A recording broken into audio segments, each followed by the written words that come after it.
Epektibo po ang panibagong dagdag singil sa produktong petrolyo. May patong po na halos 2 piso. Sa per liter po ng diesel, abay 196, may butal pa. Tataas din po ng piso 60 sentimos ang per liter po ng gasolina at piso 45 sentimos po ang kerosene. Ito na ay kalamang sunod pong linggo ng dagdag singil sa gasolina at ikalawa ho naman sa diesel. Nauna pong tinayang magtataas ang presyo po ng produktong petrolyo dahil pa rin po sa alanganing pandaigdigang supply. Ito na kami. Samantala, inanunsyo po ng Meralco na hindi malabong magtaas ng singil sa kuryente sa June billing. Kasunod po yan ang pagsailalim sa Luzon Grid sa red alert ng ilang araw ngayong buwan.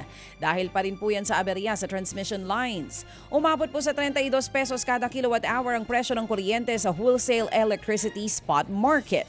Noong mga oras na nakataas ang red alert noon pong May 13 hanggang 15. Hindi rin daw nakatulong na sobrang taas ng demand noong panahong yun ay nalagpasan na nito ang peak demand noong 2025. At ngayon nga mga kapatid, ito nga po, ngayon sa pahayagan The Philippine Star at lahat ng pahayagan, may report dito yung NGCP. NGCP Empowering the Nation. Ang binabanggit nga po nila dito nga, yung pong patuloy nila na paglalagay po ng mga linya para po sa kakulampong koneksyon ng mga planta ng kuryente tungo sa mga distributors. Kung ito sinasabi nila, iba sinasabi ng DOE. Hindi po ba? So, kailan ho ito mariresolve itong isyong ito? Yan din po ang isa nga sa mga dapat din pong unahin ng ating pong gobyerno with all due respect sa ating pong presidente dahil nga sa nangyari pong mga brownout na nakakaapekto sa mga negosyo. So kung maaari nga po sana, itong mga isyong ito ma-resolve. Alright? Ito ngayon, no, sa mga pahayagan. Inuuna kasi ang personal issues Meron silang, Baka naman. Meron silang mga patalastas. Ang DOE, iba din sinasabi. Hindi ho ba? Sandali. Baka naman. Ay nako. Samantala po naman nanawagan do pong isang grupo na bawiin ni Pangulong Marcos Jr.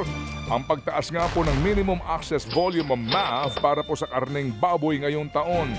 Mula kasi sa dating 54,000 metriko tonelada, abay lagpas po 200,000 metriko tonelada na ang maaring angkatin sa ilalim po ng MAF. Ibig sabihin po, maraming aangkatin sa mas mababang tax. Sabi ho ng Samahang Industriya ng Agrikultura, sobra-sobra na po ang supply ng baboy at tila pinapatay na po ng lokal na industriya sa dami po ng inaangkat na pork products. Ayon pa rin po sa grupo, hindi naman daw kasama ang karneng baboy sa mga pangunahing dahilan ng pagbilis po ng inflation o antas ng pagtaas ng presyo po ng bilihin. Kaya't walang rason para sa direktiba. Pag-uusapan din po natin tong isyong ito. Samantala, pinabulaanan ng isang grupo ng mga manggagawang ulat ng mga Pilipino ang ikalawang pinakamasayang mga empleyado sa Asia Pacific. Oo, yung mga Pinoy mismo ang tumututol. Sino daw ang na-survey dito? Sa survey po ng Job Street, nasa 77% ng mga empleyado ang nagsasabing masaya po sila sa kani-kanilang trabaho. Ikalawa po ang Pilipinas sa Indonesia kung saan 82% ng mga empleyado ay masaya sa kanilang trabaho. Pero ang giit ng Federation of Free Workers, taliwas ang survey sa pag-aaral ng Workers' Rights Watch kung saan lumabas na mayroong naitatalang 1.5 na kaso ng workers' rights violations kada linggo noong nakaraang taon. Ang giit ng grupo kung tunay na masaya mga empleyado sa bansa, bakit patuloy pa rin ang paghahanap ng oportunidad sa ibang bansa?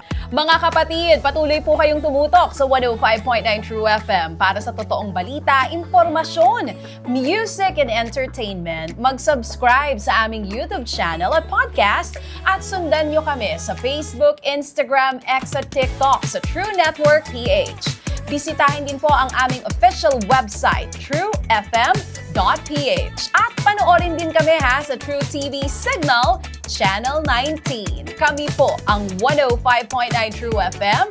Laging true sa'yo, kapatid.